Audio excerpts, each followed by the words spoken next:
Heute machen wir zusammen diesen leckeren Käsekuchen mit Streuseln wie von Oma. Hi, ich bin's wieder, Fabiana von Einfach Backen, und wie der Käsekuchen so richtig schön cremig und locker wird, das zeige ich euch jetzt.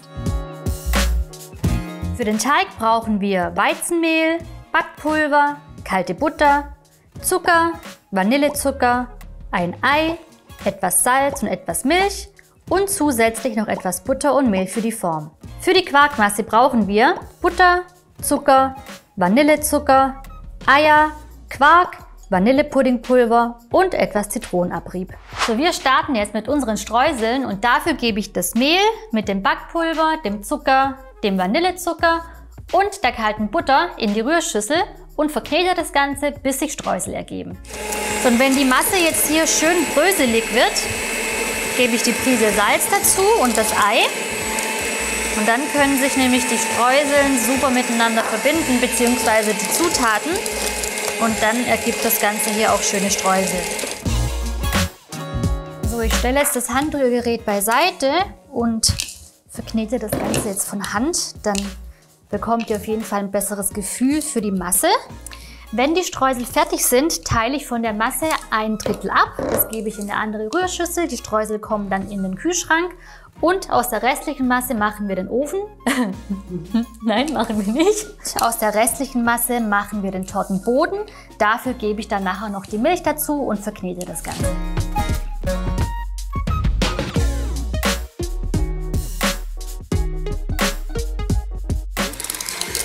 So, die Streusel sind im Kühlschrank und wie gesagt, hier kommt jetzt noch die Milch dazu. Jetzt alles nochmal schön verkneten. So, den Teig knete ich jetzt hier nochmal ganz kurz von Hand durch, aber der hat sich hier eigentlich schon schön miteinander verbunden. Den packe ich jetzt in Frischhaltefolie und dann darf der für etwa 30 Minuten im Kühlschrank ruhen.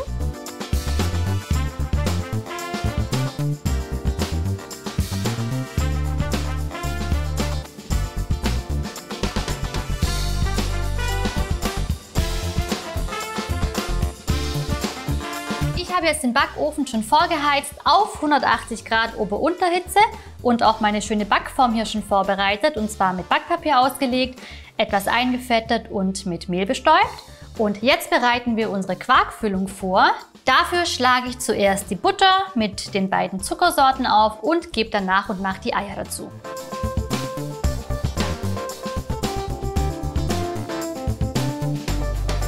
Ich habe jetzt das Ganze so lange aufgeschlagen, bis keine Butterstückchen mehr in der Masse sind. Und lasst euch auch genug Zeit beim Aufschlagen, so dass die Masse wirklich schön cremig wird. Dadurch wird der Kuchen nämlich besonders luftig und cremig. Jetzt kommt zuerst der Quark dazu. Dann rühre ich das Ganze ganz kurz unter. Dann kommt noch das Vanillepuddingpulver rein und ganz zum Schluss die Zitronenzeste.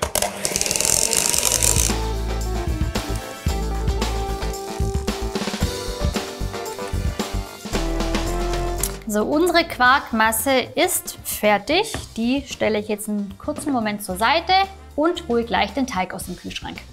Ich gebe jetzt hier ein bisschen Mehl auf die Arbeitsfläche und rolle den Teig etwa 4 mm hoch aus. So, der Teig kommt jetzt in die Form, und damit der auch richtig reinpasst, nehme ich meine Backform hier zur Hilfe und drücke ein bisschen rein. Und jetzt schneide ich hier an der Form entlang mit dem Messer und gebe dann den Teig in die Backform, und mit dem überschüssigen Teig drücke ich hier noch den Rand hoch.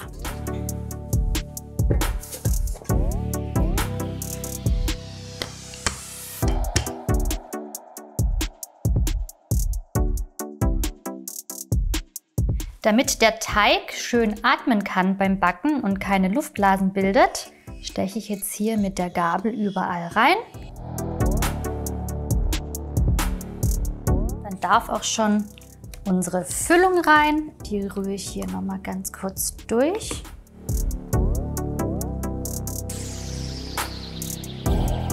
In meinem Vanillepuddingpulver war noch ein bisschen Bourbon-Vanille drin, deswegen hat meine Creme hier jetzt auch so ganz viele schwarze Vanillepünktchen. Das macht das Ganze noch ein bisschen geschmacklicher. Ihr könnt aber natürlich auch ganz normales Vanillepuddingpulver nehmen. So, der Kuchen darf jetzt in den Ofen, zunächst für 20 Minuten, dann hole ich ihn noch mal kurz raus, verteile die Streusel oben drauf und dann darf er für weitere 40 Minuten backen. So, und damit unsere Streusel uns nicht verbrennen, reduziere ich jetzt die Backtemperatur von 180 auf 160 Grad und da darf der Kuchen, wie gesagt, für weitere 40 Minuten backen.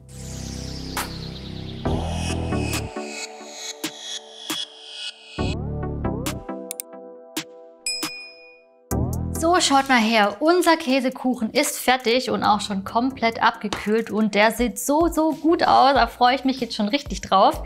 Ich entferne jetzt hier den Backrahmen und dann gebe ich noch ein bisschen Puderzucker drauf und schaut mal, wie schön der sich ganz von allein von der Form löst. Die haben wir richtig gut eingefettet. So, und wie gesagt, jetzt kommt hier noch Puderzucker drauf und das ist ein richtig schöner Klassiker wie von Oma. Na, das sind mir meistens auch die liebsten Rezepte, so ganz ohne viel Schnickschnack und man weiß auf jeden Fall, dass sie richtig gut schmecken. Wenn auch ihr einen Lieblingskuchen wie von Oma habt, dann schreibt mir das doch sehr gerne in die Kommentare. Und fertig ist der Kuchen für den Kaffeetisch. Sieht doch hübsch aus, oder? Ich hoffe, euch hat das Video und das Rezept gefallen. Wenn ja, dann lasst mir sehr gerne ein Like da. Und wenn ihr den Kuchen nachbacken wollt, dann findet ihr das Rezept und die Mengenangabe dazu wie immer unten in der Infobox. Und ich lasse mir jetzt auf jeden Fall ein Stückchen schmecken und euch wünsche ich ganz viel Spaß beim Nachbacken und ich freue mich aufs nächste Mal, wenn es wieder heißt, einfach backen.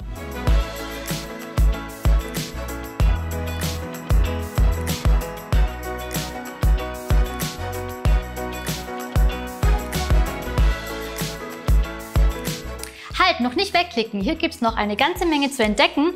Unser Einfachbacken Backbuch gibt es nämlich, wenn ihr oben rechts auf den Button klickt, unten unseren Kanal abonnieren und hier gibt es noch 2 weitere Rezepte für euch.